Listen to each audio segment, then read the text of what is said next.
soke kwate mu ngalo taata omanyi bw'oyogera ekintu mulimu ebintu byogera ne bagamba akasajja kwogera naye ku luno engalo zo nzikuttemu mwena omusajja mubakwatidde mu ngalo oba otambuza bulwadde Airtel kankusomera akantu kano pay only for what you use sasula ku lwekyo kyokka kyokola ki kyokozesezza bagamba bwe bati dear customer daily voice bundles are now charged per second nti omulungi customer waffe kati buli zine bando zetugula ez'amaloboozi babala second ku second oba akatikitiki ku katikitiki ne bongera ne banyonyola bwe bati for example if you call for 23 seconds using our 25-minute bonna bundle only 23 seconds will be charged, leaving you with 24 minutes and 37 seconds. Inti bwe bati bw'oba ng'okozesa bando yabwe y'eddakiika 25 n'okubira omuntu n'omala seconds 23 zokka ku simu yo ogenda sigazaako eddakiika 24 ne seconds 37 gaba gasigadde ku seconds zewakoze eki zewakozesezza ne bagamba for your other conversations ne bagamba nti osobola n'okunyiga enamba code n'okebera eddakiika zo ezisigaddeko. Ekyo kirungi nyoze oba kitegedde ekyo twakibaga tetwakyogerera wano nkugambye twali wano n'ogenda maaso n'okuba omulanga n'ogamba nti Airtel mubadde mutukuba mubadde mutubba naye ne tunyonyola ensonga eno. So we want to thank you so much Airtel omulanga twagala kubeebaza sinalaba oba baafulumiza ekiwandiiko kyekimu twebaza Airtel kubanga yo akalango twakalabye mwebale nnyo okurespondinga positively. Waliwo n'omwami yali akomentinga ng'anjigiriza standards munamulaba ng'omukolo twakola story yali ennyonnyola eddakiika engeri badde bazibbamu n'aŋŋamba standard naye ndowooza oba oliawo mukozi wa mu Airtel oba oliawo ayagala nnyo Airtel so ye teyayagala kyetutera okugamba abantu teyabeera objective ye yali alowooleza mu kuwagira ekyo n'abannayuganda tulina okyewala ennyo ebintu by'okuwagira nti nze mpagira gundi nze mpagira kino nze mpagira gundi kubanga lwaki saagala nnyo omuntu awagira kubanga gwabaasa osobola okukyuka enkya ontegere bulungi nsobola okujjawano neŋŋamba abantu nze mpagira abaasi era nga abaasi nze gwenfiirako nze abaasi ewange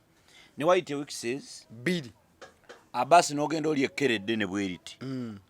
n'okyuka n'otaddamu nakubeera abaasi gwe mbadde mmanyi kati nga abantu nabagamba dda nti oyo abaasi ye wange kati nzirayo nti obagamba nti ate abaasi takyali wange so twagala okwebaza Airtel Airtel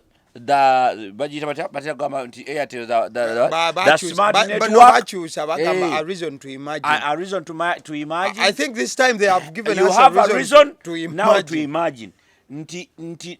njagala otegeeza buli munnauganda nti twasinziira wano kugundi AGALIWO YouTube channel netukola analysis netukizuula nti technology as much as n'atuyamba abantu bangi bamukozesezza okutubba gwandaba olwaleero Airtel luli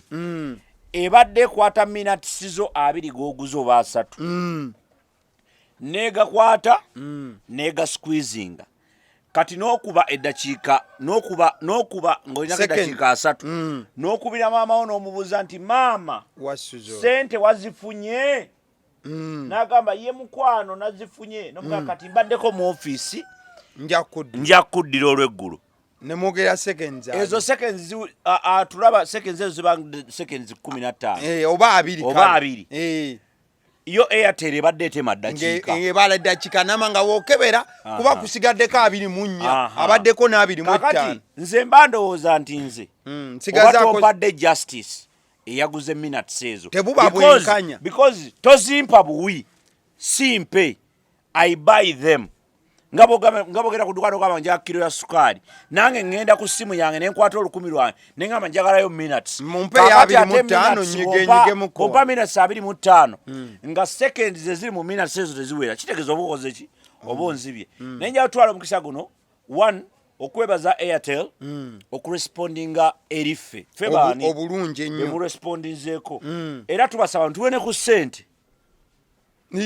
kubanga 1 no kino I'm being honest me I'm being happy waliwo babadde batubba ochekedde atenga abantu bangi babadde badduse ku Airtel lwekyo nabaga bane dakiika z'abantu ziggwako mangu ontegedde kakati oli bw'alaba akalango nga kano cuts hour nga kavudde ku gundi yaffe ku concern yaffe agenda kudda ku mukutu abantu abalina line eziri dormant ng'oli abeera ne line n'agamba sijja gitekako ssente minutes z'abantu batubba buki bubbi kati bw'alaba akalango kano agenda kuddamu agula airtime nze yabyogerako nga sinyeddera soda nfunirawo kikyengezaako bagamba nti reach out to us tukole emirimu emirungi nga bwegi kubanga lwaki ngamba bwe nti ebintu ebimu tebyereeta bwereesi ontegere bulungi ate ekyokubiri waliwo kye bayita critical thinking ebintu bino oluusi zibeera oversight ontegedde oluusi ziba oversight oba olabye mu ngeri esukka ku kirabwa wano oversight oluusi ebeera nti oyinza okuba nga omanyi bulungi nti eno simu yo neweerabira oteekako airtime that is an oversight machazo olina sente na buli kimu okikola ki okirina so kitegeeza ki kitegeeza nti tulina okuddayo ku mulamu omutuufu abantu baddemu bakole bye balina okukola ki okukola ebitongole bitusavinge nga birina otusavinga mu mpeereza esaani kubanga omunauganda bw'akwata nusu 10 najja ku dduuka kyovola UNBS yali etandise simu ze oba enkola sibayo bana kati ekyaliwo eyo genda ne balaba how true minzaani zino weziri bajjanga ku ground nga minzaani bazikwata nozikwata bagisanga nga byebala tebikwatagana kuba omuyayi ateekako ejjinja lya kiro n'akuwa haafu ne kwota aba okitegeera so kitegeeza ki kitegeeza nti tulina okuddayo ne tutandika okucekinga ebitongole byaffe ne tutandika okucekinga abantu baffe engeri gye batuweerezaamu n'engeri gye tusasulwamu oba n'engeri gye tusasula okitegeere bulungi so Airtel tubeebaza olw'okuba nti mukoze ekintu ekyo bawulidde omulanga gwaffe ne muvaayo eri abannayuganda ffe ekyo kye tukolerera change twagala nkyukakyuka ate esaanidde enkyukakyuka ennungi tetwagala just nkyukakyuka ne twagala enkyukakyuka ennungi kati olwaleero gwe abadde agula Airtel ng'ogula minutes 3 n'okozesaako minutes 23 kubanga obadde tokola ki obadde tofuna mukisa gumalayo kati gwere olwaleero olina omukisa okuba nti eddakiika zo kati ziggwayo zifuna ekyo kye zigwana feera tetujja kwogera kirala kisinga ku ekyo eminati zammwe kati ku Airtel zikwaki ziggwayo luli baali bazibba naye kati Airtel yakkiriza eriko date ki it was yesterday so Airtel yakkiriziganyiza nekye twali tugamba ekyokuba nti batubba kati baterezezza as simple as that eyali yatereka layini yo gijjeyo tutandika oteekako airtime okube because ekigendererwa kya byonna kyakulaakulanya ggwanga kubanga oli bw'aba badde ayagala communication nga communication ebadde jeopardized by just not having airtime kati olina omukisa okuteekako olukumi lwo n'ofuna ki value for money. Now there is what we call value for money in Airtel. So ekyo tukibaba ne aspects endala zonna muzikoleko ngeza mobile money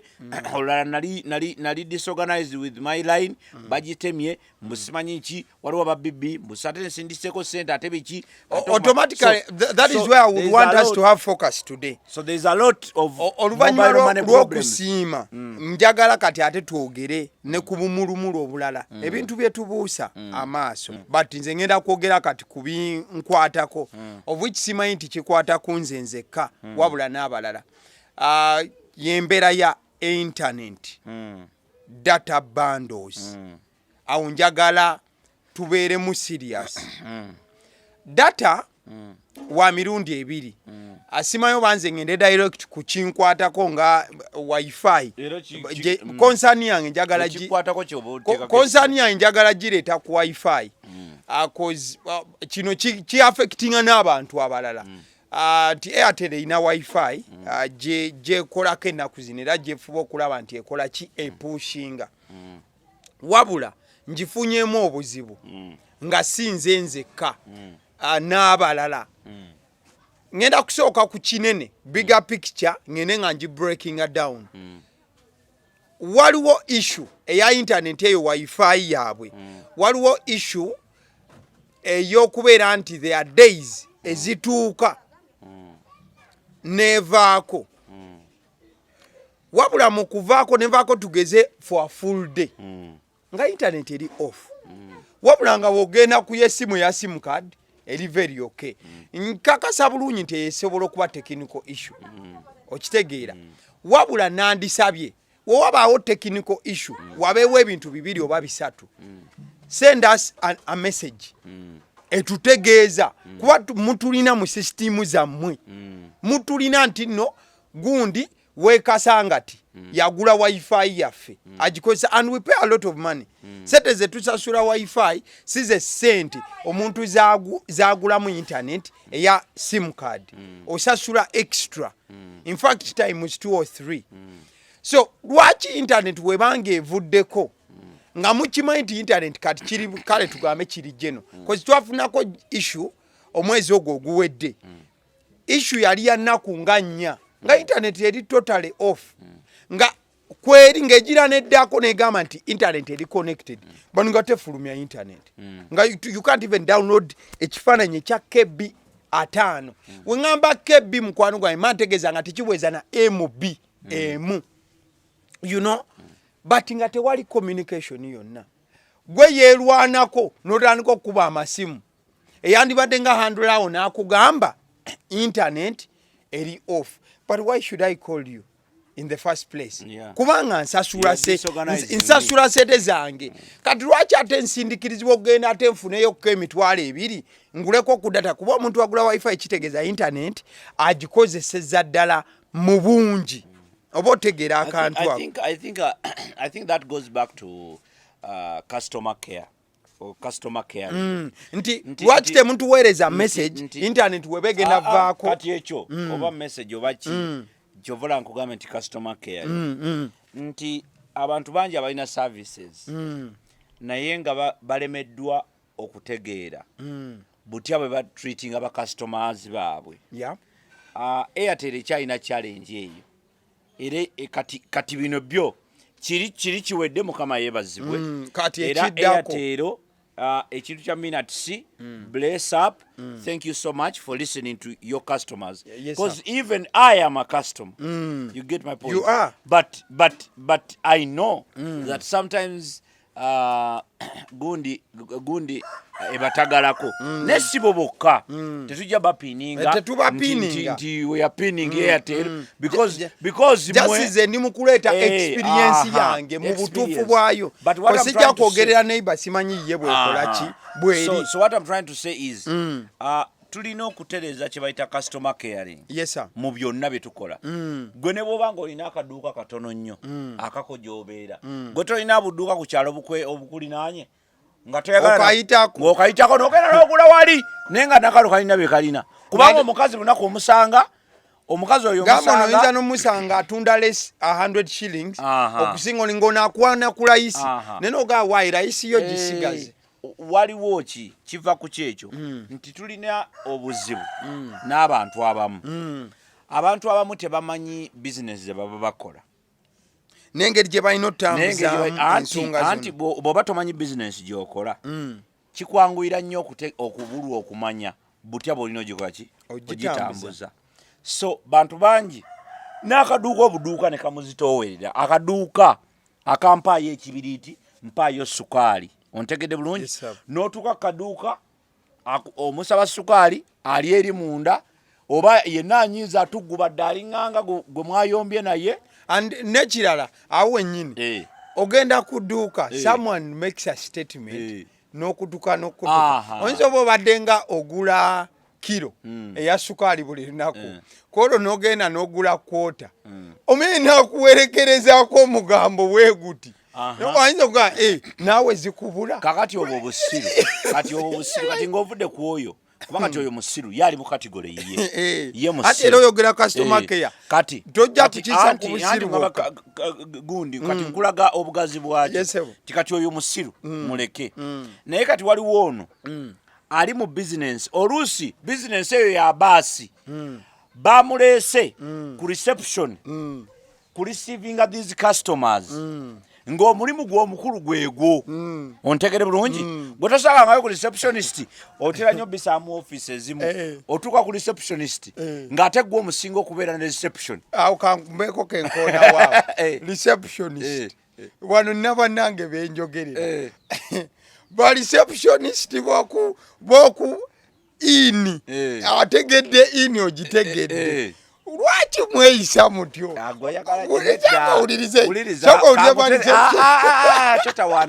totawaana kugamba bantu byatu oli ayinza mugamba maama leero ng'olese muwanvu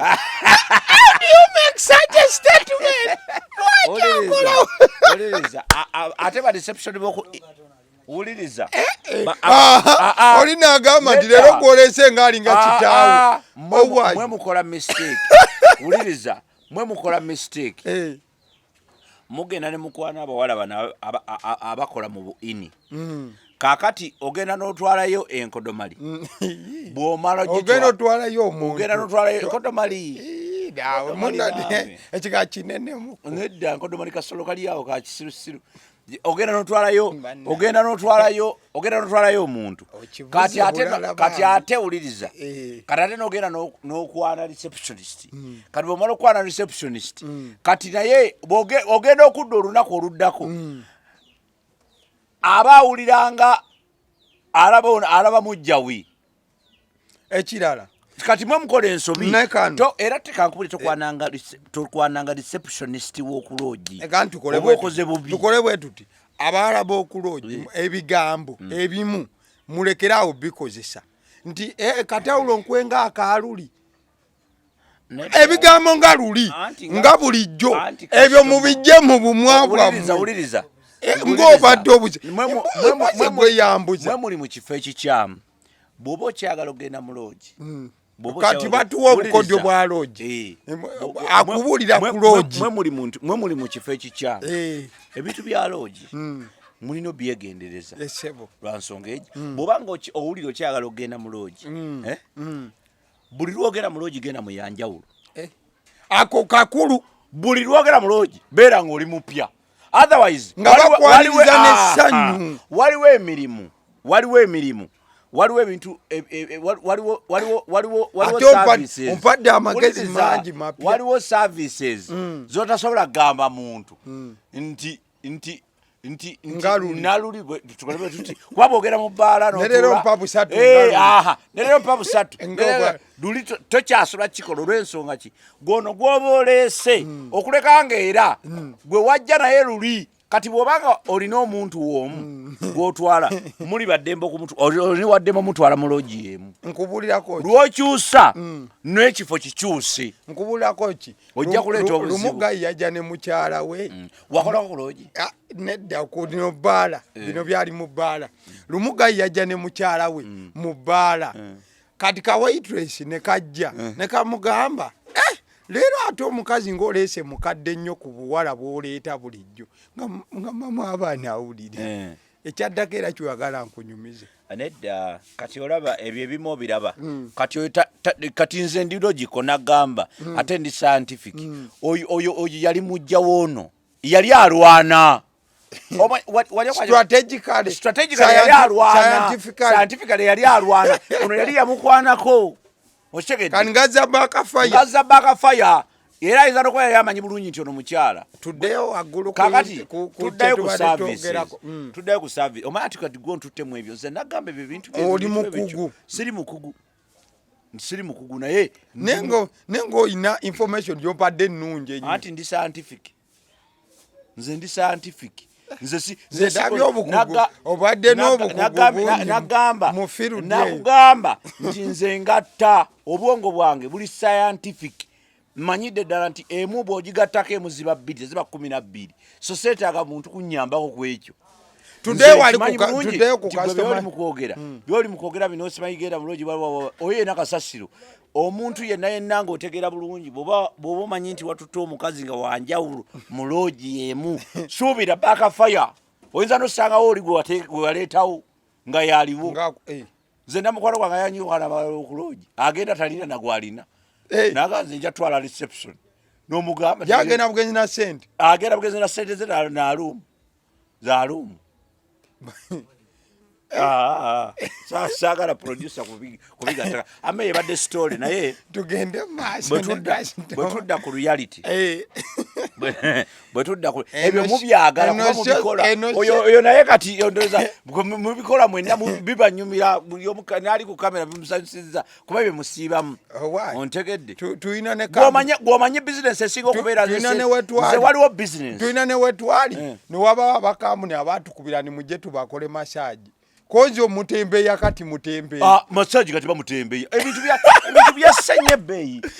oba just customer care nyingi nga ogyogerako nedda kati customer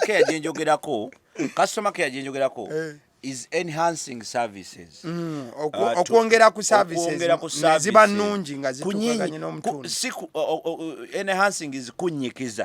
kunyikiza services tetugamba nti bano abakola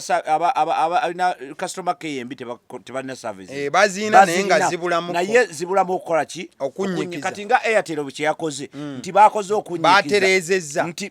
nti bwe twabagambako kati banyikiza ekyo kibadde tekitambula bulungi kubanga kati onyumirwa nga bw'olina okukola ki ofuna sente zo zifuna omuwendo gwazo ogusaanidde now kino kyembadde ngezaako okugamba nti mmwe abakola mu bitongole ebyenjawulo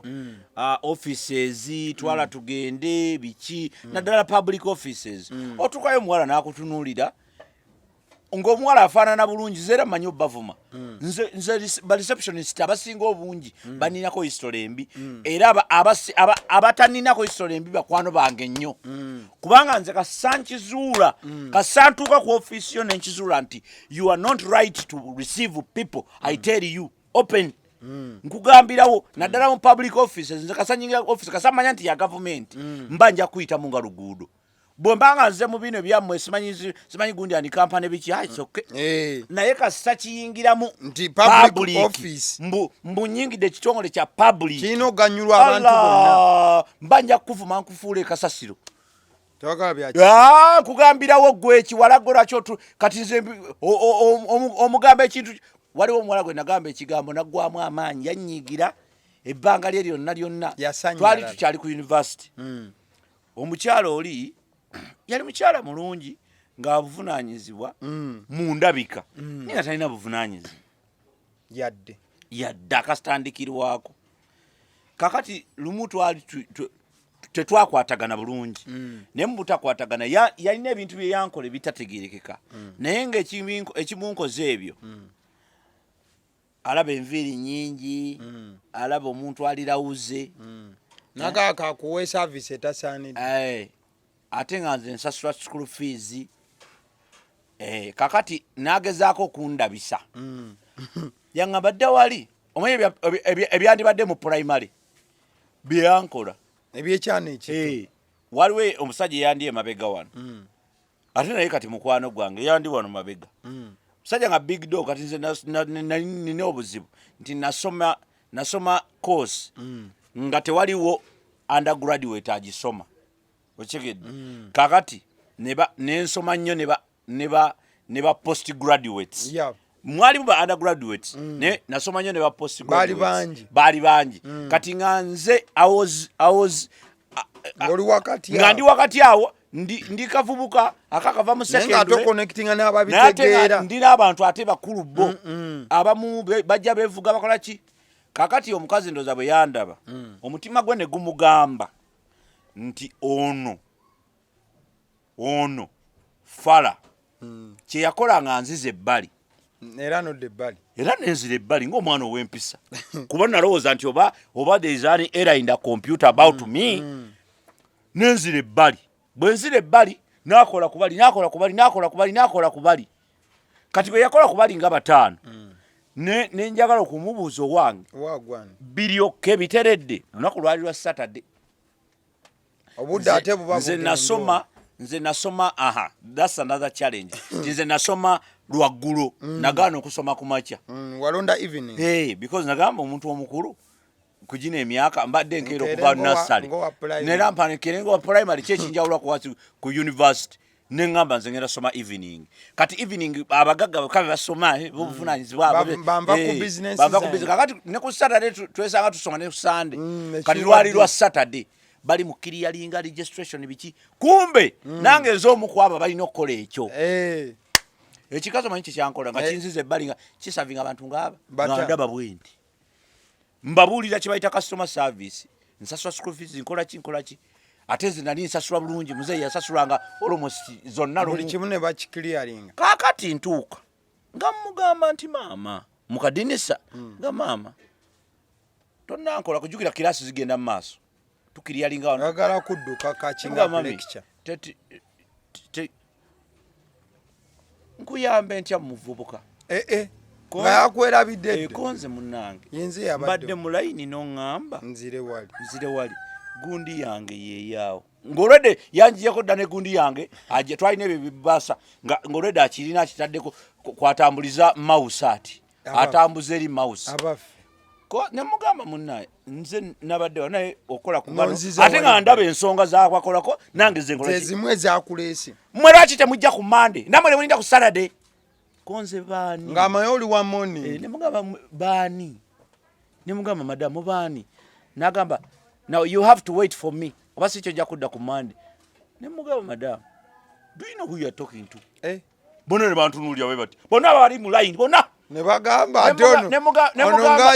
kati ne ngamba ono ne mugamba gwe I was here before you eyalindi wano I was here before you wait a minute what are you talking about omanya ekikazi kyakola ne kisituka nekigamba I'm not going to work on you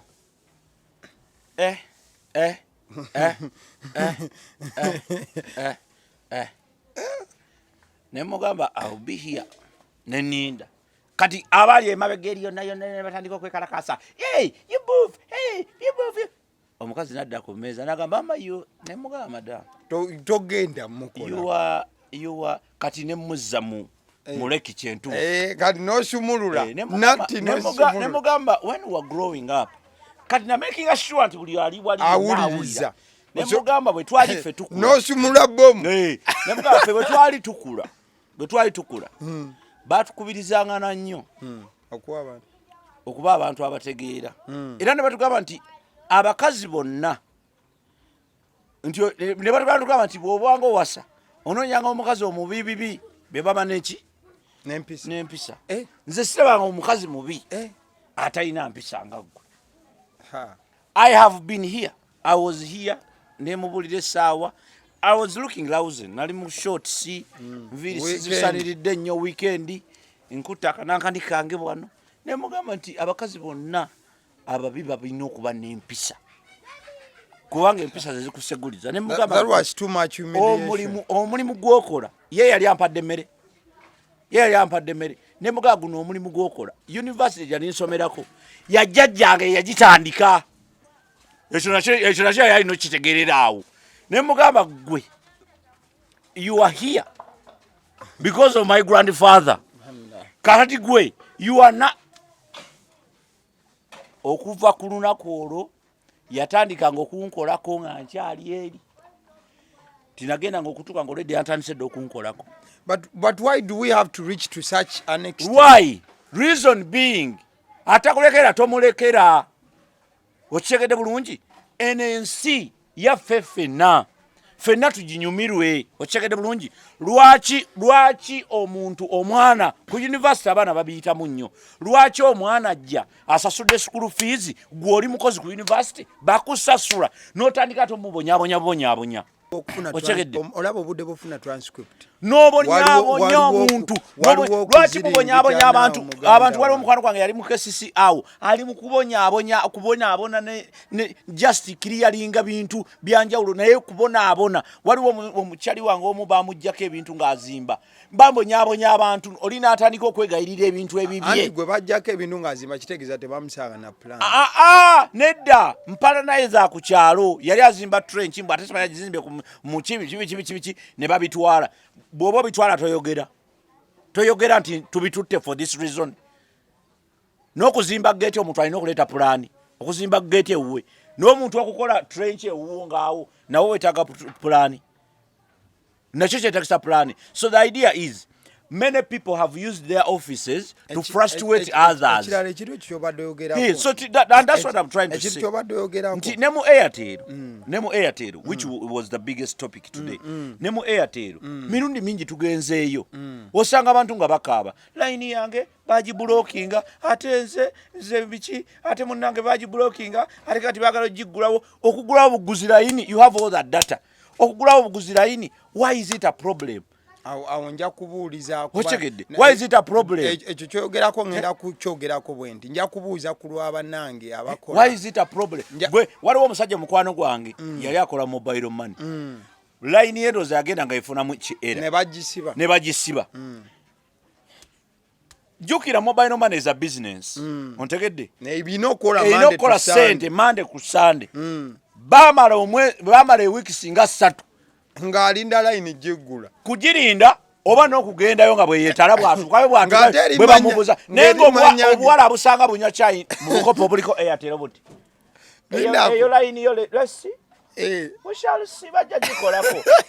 you come back tomorrow nenkya osangawo kalala we shall see but this is business. Oli abatali mu kukola abata Ebungereza bwokera ku makya ng'obadde onoonya passport kumakya zigera waya mukago bolina passport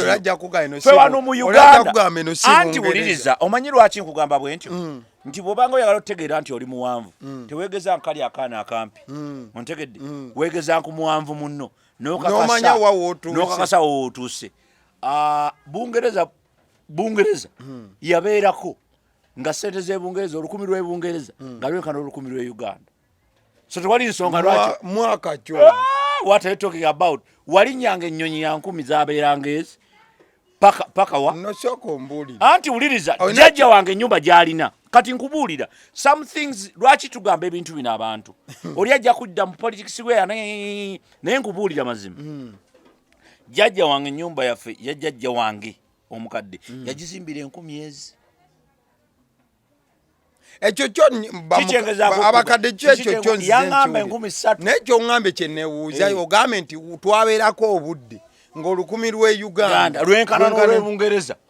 Yes mwaka kyogo nkugambye kati nkubulira wetutuukira mu history. Omanyi history ye waali tajja kuvaawo Bungereza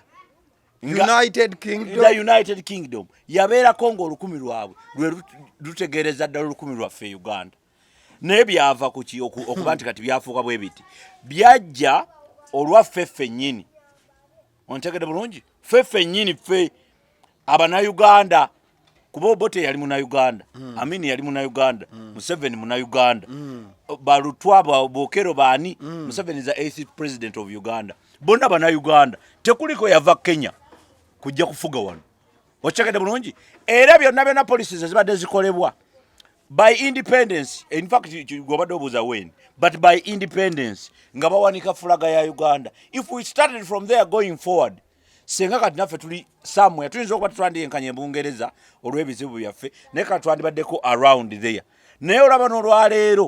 n'olwaleero tukyalina services ezifaanana nga zino oli najja nagamba ng'oli tamanyi na kumanya what is business nga tamanyi mulimu gwakola n'ekirala obunyomi bw'Abannayuganda abazungu bw'oba nga otuuse ku muzungu nga yali mu offisi the care gy'akuwa okitegedde n'abayindi kati boonoonese anti kuba muli akiwuliranga buli muntu asaanira okuweebwa ekipimo kya buli muntu kyafuna kirina oba nga kyenkana ffe ekyo tetukirina kyovala tubonaabona ne services nga zino kakati ate babatuka mu tekinologi gwe bamanyidde dda nti tetumulinako idea ne gujja bagira kuba kiro ya sukali wandikayana kamukubuza ekintu wandikayana kankubuza ekintu lwaki tubeera mu situation nga service weeri ng'era eweebwa abantu nojja ne bakuwa period ya wiki 2 okuwa service eyo nonna kyenjagala okubuuza kankiddemu ate okibuuziza ogambe service weeri ani ngamba service weeri naye olina mala usibinga ne bagamba n'okugamba omanyi egenda twala wiki mmeka 2 nobaako essimu gy'okuba service mu lunaku olwo lwennyini anti wuliriza kati gwe ekyo kyembadde nkuddamu ati mbadde sinakimala ffe tufe abagezi tetwetaaga tosooka kunnyonnyola nnyo omanyi bagamba ne bayibuli yakyogera nti omugezi aba mugezi naye ate omusiru ne bumuteeka mu kinuuna omusekula takola ki kati nze ntegeera mangu kyobuuza bakiyita protocol zino zikuliyetingibwa lwa corruption bubbi tewali nsonga lwaki passport erina okumala wiiki ng'okyagikima teriiwo ensonga eri egi they are creating more works for some people which is corruption in other words omanyi nze nawe kusomesa corruption luli nti corruption is the misuse of any office nekankubuuza olowooza corruption osobola gisomesa mu shemu anti wuliriza nedda at least bw'omanya definition you can decide from your end bw'omanya kyekitegeeza corruption abantu abasinga balowoozanga nti corruption kwe kukwata ssente bano bowulira babba ssente z'amabaati ababba ssente zaki ababba ssente z'enguudo balowooza ye corruption naye ne batamanya nti nabo bennyini abagamba bali nti bali corrupt nabo bennyini bali corrupt ontegeeze bulungi kitegeeza ki nti corruption is the misuse of any office in your capacity bw'oba wa bodaboda n'omanya nti luno olugendo waliwo wa bodaboda omwe yavuga munne ng'amugambe nti noonya kizimbe bakira mutaasa kafeero n'amugja kataasa kafeero emanju n'amwetolooza bw'ati n'amala n'amuzza n'amugamba weewano n'amuleeta emiryawo n'amugamba mpe 15,000 kati bw'amugamba 15,000 oli n'amugamba wano si wetuvudde n'amugamba nti wetuvudde naye mbadde nkuyigiriza Kampala yali amusasira kakati teri corruption esinga eyo nti misuse of any office is what is corruption kakati kitegeeza nti bwe tuddayo wano ku kino kye twogerako nti lwaki services bazirwisawo even when nga tezirina kulwawo it is just corruption baba baagala nguzi oli akwata n'agamba nti essimu eno essimu eno ekyamazima yafudde ingini kaliba kapasite yakubye komawo olw'eggulu n'ogenda bw'ogenda n'agikwata n'agitereza ekyayonoonese n'agyega mu kompyuta n'agifulashinga n'akulinda olw'eggulu n'agamba emitwalo 4 n'omugamba lwaki ena n'agamba nti omayembo ekimu kyetubonyabonyezanakubya essimu software yabamumpereza kuva Kenya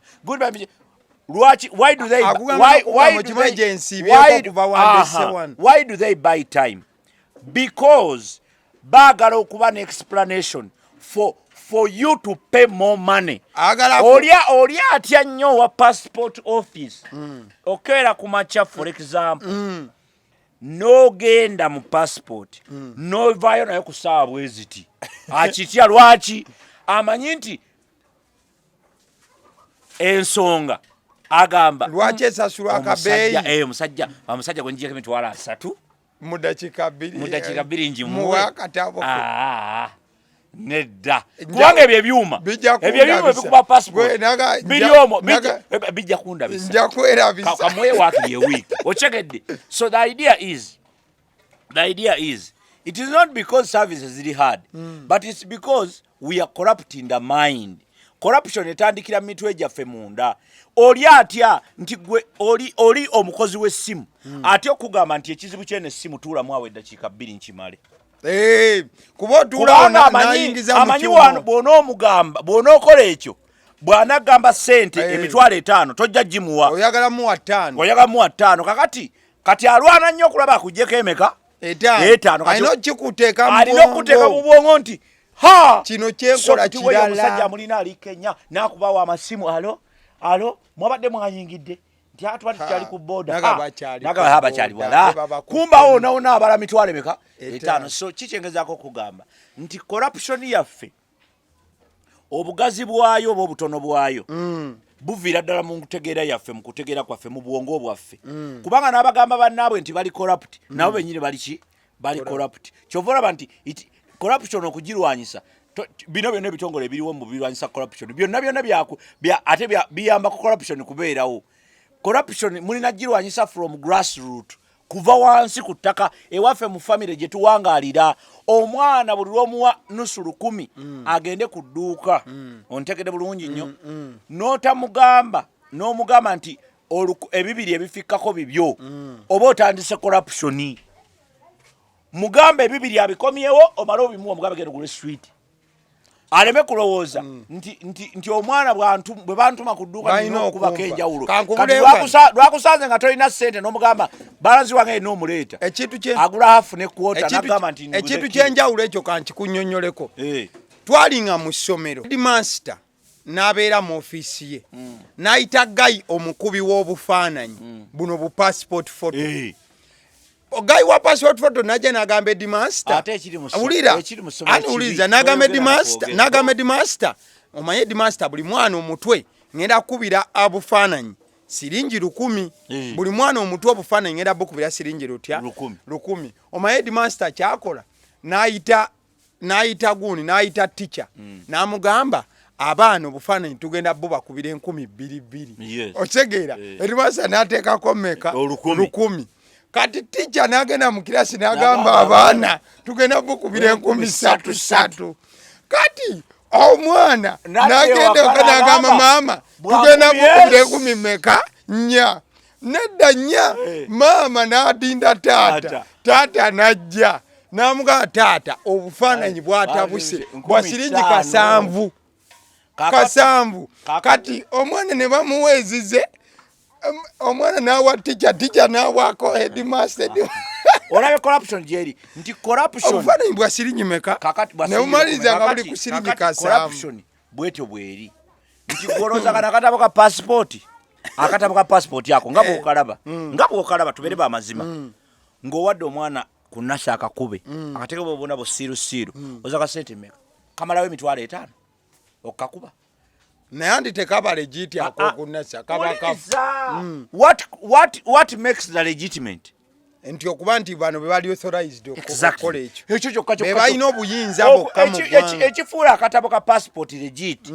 ekitongole kiri kimu ekyaweebwa obuyinza. Exactly. Ekitongole kyekyaweebwa obuyinza kyekikuba famamu abaprintingirako mu PP bagita PPU. No, si PPU. PPU ya presidential press unit. Naye bagita UPP ndoza. Ogamene ekitongole ekiku press ekikuba abaprintingira yoko. Waliwo ebintu bye baprinting ebyamaanyi ku busente obuki be bafulumya ne gazeti eyo obusente nga butono. Gwa katabo ka gundi nze nali nkoze ku butabo gwa katabo ka passport okalaba ka sente mmeka olinga akakoze ala ayinza okunzijako 2 kakati lwaki ka mitwalo egyo gyonna kati justification y'emitwalo egyo gyonna ejja lwabudde bw'omala ng'oka era oli waliwo nabamanyi n'ogamba passport yaggwadda waliwo gwe bakigamba passport yo yaggwadda naye obuzibu bwe tulina obutabo tebuliiwo ekyo kyobutabo waliwo wetwabeerera ku butabo nga bubuze mu ggwanga mwana wa maama nga tutuuka ku mpemba wemba ya shows time yo njiraba etandise okutulya so kikyengezaako gamba twebaza abo bonna abakola services mu butuufu bwazo Airtel mwebale okutereeza ekintu kya kiri kye batereeza bati bakyalina ebirala byenjagala nze ng'omuntu ebyokutereeza byensaba batereeze ebyokutereeza bikyali naye olwedde nze attitude ya Airtel ensanyusizza nti olwedde bakulaze nti we are ready to do something about it already mu nnaku ntono ze tuwogedde zibadde weeks nga 3 minutes bakitereezezza kati gwe wenaali eyo mwe mwenna abakola services ez'enjawulo buli lwotakola kyosuubirwa kukola that is already corruption muve mu kulowooza nti corruption eri mu state house eri mu parliament eri luddawa corruption eri mu ffe nebuli yange olunaku lumu ndijjako tukwateyo show nga eri mu ffe essaawa emu ng'ejjudde nguzi eryetya etambula etya just kale okube kulayiti abantu bano bamanyise n'obamanyisa nti enguzi eyo giraba gy'ogabaagabe ekwafekitinga direct kati abantu abamu balowooza kubanga kati oli abeera bw'ati oli akwata ekkubo n'agamba nti oyo kintu kidogo oyo atambula enkya oli akwata ekkubo n'agamba nti nze mutabani we tasobola kusula mu kkomera nze tasobola kusula mu kkomera n'akwata ensimbi 2 n'anyiga ne bata guno oguntu ne gudda ne gutusumbuwa kaakati naye n'atamanya nti senga akutte emitwalo 2 n'agiwa ofiisi n'agamba nti emitwalo 2 ngende nywe supu n'agenda n'agulira ono ekikomando n'amugamba nti lya ku kikomando weebake tukwatagane enkya ku makya bwe kiba kikyalina kitoototo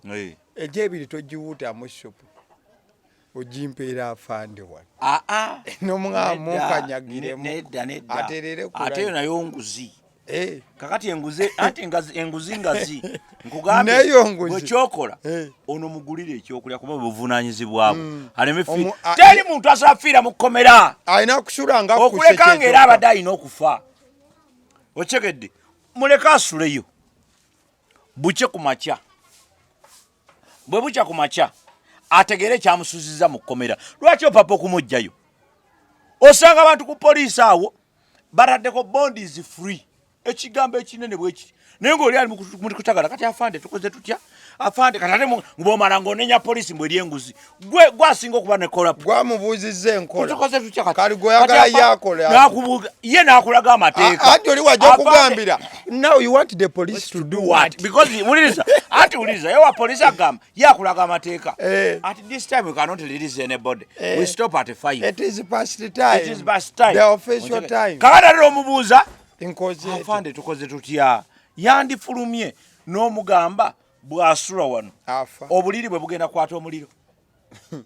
okyegedde bulungi so kikyegezaako kugamba abantu bayige just buvunaanyizibwa bwabwe bategeere nti the beginning is always there and the end is always there akuseti ebiseera ebisinga mukwano gwange ambeera ne mwami Obote omusajja ajja ne analogy ate ebiseera ebisinga ebeera scientific ate nga musajja tukimanyi bulungi nti ali objective mu nsonga nga bagenda maaso n'okubanga azittaanya abasidi omusunsuzi lyerinnya eryange agaliwo ye YouTube channel mwebale nnyo okubanga mulaba ekirala mugenda maaso n'okuba nti mukomentinga buli lw'okomentinga nja kujja komenti zammwe embeere nga nziyisaamu wano abakomentinga nja kujjanga wano nkugambe nti gundi yakomentize bw'ati ne bw'ati comments tuzisome n'amanya tubawe shout out mwebale nnyo mwebalidde ddala mukama bakuumi thank you